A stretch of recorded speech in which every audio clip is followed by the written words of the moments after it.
Good afternoon, everyone. This Spectator Minyaner dedicated to the memory of Lucy, Maya, and Rena D. The summer months bring upon ourselves later Minyanim because kids are usually on vacation, which means young kids who are usually not Gabayim become Gabayim. I think that's great. I think it should be encouraged. I think that later Minyanim is a wonderful way to get people to Shul in the summer, even though they're on vacation.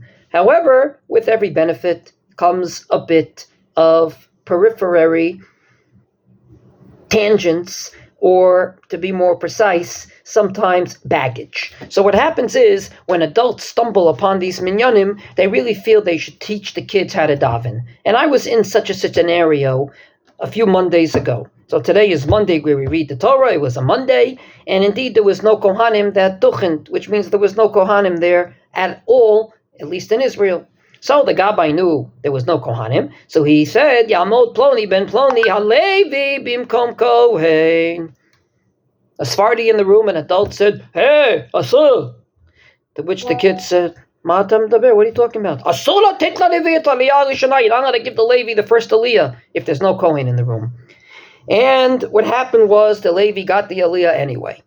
So who was right here? I'd like to say two things. Number one, halachically, they both had validity. And number two, the adult should have been quiet. I'll explain. First of all, they both had validity. The Gemara says in Gittin that if there's no Kohen in the room, nitparda chavila, the package is broken. So a package could be a kli, and indeed kli stands for Kohen, Levi, Yisrael. If there's no Kohen, the package is broken. What does that mean? Rashi gives two interpretations. Interpretation number one, you can't give the Levi the first Aliyah if there's no Kohen. Number two, if you'd like to, you can, but you don't have to. What's the halacha? The Shulchan Aruch says that if there's no Kohen, you give a Yisrael the first Aliyah, and the Ramah says, and if you would like, you can give the Levi the first Aliyah, but not the second Aliyah. So all agree the Kohen gets the first Aliyah. All further agree that if there's no Kohen, you cannot give the Levi the second Aliyah after a Yisrael. The difference of opinion is, can you give the Levi the first Aliyah? One interpretation of Rashi says no, and the other one says, if you would like to. So, they were both right. The Sephardi that said Asr is working off the Shulchan Aruch, and the Gabbai that said, what are you talking about, is working off the Ramah. However, my second point is, don't scream in Shul. I think that if that fine adult happened to be in a minyan of adults, he wouldn't have screamed.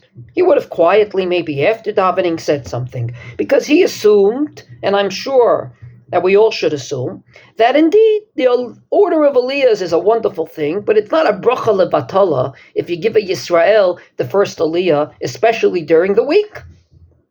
From this perspective, just because they're kids, don't assume they don't know what they're doing. Treat them as if they're adults.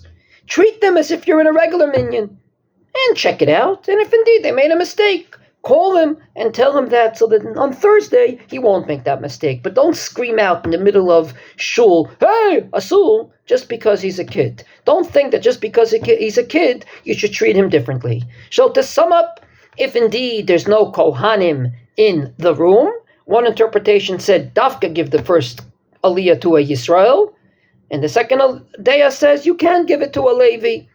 Number two, don't scream out in shul just because they're kids. Wishing everyone a wonderful day.